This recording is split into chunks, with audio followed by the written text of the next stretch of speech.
Hi, and welcome to my classroom. A recent and interesting study just came out at the beginning of this month, February 2018, on conduct disorder.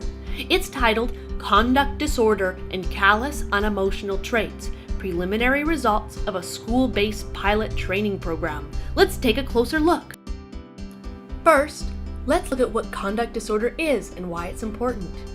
The DSM-5 defines conduct disorder, CD, as a repetitive and persistent pattern of behavior in which the basic rights of others or major age-appropriate societal norms or rules are violated. According to the text, An Introduction to Abnormal Child and Adolescent Psychology, symptoms of CD can be broken down into four broad categories: aggression to people and animals, destruction of property, deceitfulness or theft, and serious violations of rules.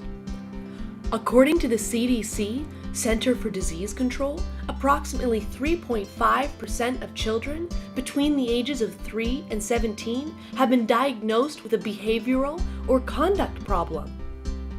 However, the Data Resource Center for Child and Adolescent Health states that for children who have special healthcare needs, 13.5% of those needs are due to behavioral or conduct problems. That translates to 1,432,504 children and adolescents. And that's only those who have received an official diagnosis. Unfortunately, CD problems have a tendency to lead to larger scale problems later in life and are generally considered to be less malleable and less receptive to intervention. Thus, it's important to make attempts to correct and prevent CD symptoms as early as possible. Which brings us back to the study. Researchers conducted this study on young students in the country of Cyprus, in the Mediterranean Sea. They determined which schools were in areas of low socioeconomic status. Then, 3 primary schools were chosen at random. 2 of those schools were randomly selected as control schools, and the last remaining school would receive 2 months of child-focused prevention training. Between the 3 schools, 304 children between the ages of 7 and 9 were assessed. Each student was assessed 3 times for CDC symptoms and for callous unemotional traits, CU, which are linked to further behavioral problems. One assessment was done at the beginning, consisting of a secret survey filled out by each of the child's 2 parents, and one simpler survey completed by the child, with the assistance of a teacher or teaching aide. The second assessment was administered at 3 months after the training, and the third assessment administered at 9 months. The first assessment found that 10.13% of kids met the criteria for high severity of CD symptoms. 23.7% met the criteria for moderate severity for CD symptoms, and 28.6% were identified as high risk in regards to CU traits. The prevention training program consisted of 8 45-minute sessions once a week during class hours, done as a universal program for all students in the class as opposed to pull-out sessions. This was done to eliminate some of the stigma attached to individual-based programs and/or a family's ability to access those programs. The program was supervised by the class teacher and was conducted by PhD students holding master's degrees in psychology. Each had ample experience managing children with behavioral problems. Material for the program was based on recommendations from the National Institute for Health and Clinical Excellence on managing CD in youth. All material was given through verbal and written instructions, demonstrations, practice techniques, including opportunities to practice skills with peers. The sessions were designed for each child to increase their awareness of their own and others' emotions, learn self-control and emotional regulation, learn to build and promote a positive self-image, improve their social skills and peer relations, and develop their problem-solving skills and communication skills.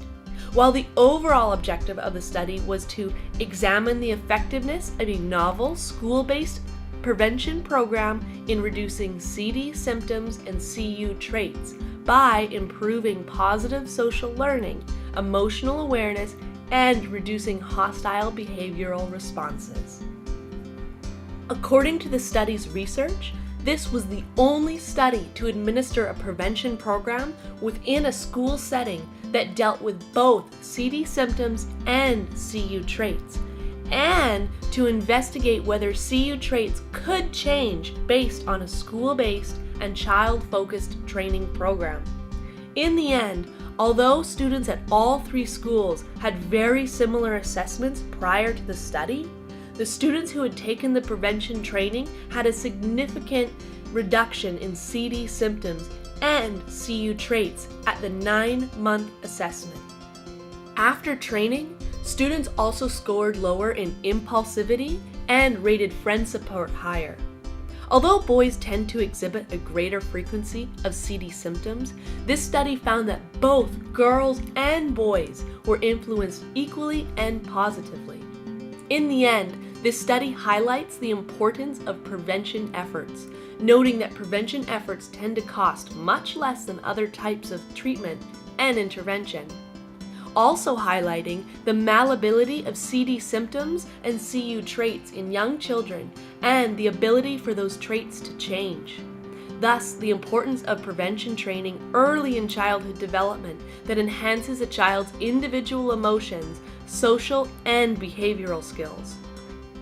And ultimately, children can benefit from a school-based program as part of a multi-component prevention, as many cannot rely solely on parent-based training. But that leaves me to wonder. Often, parents are too busy and schools are underfunded to implement such training programs.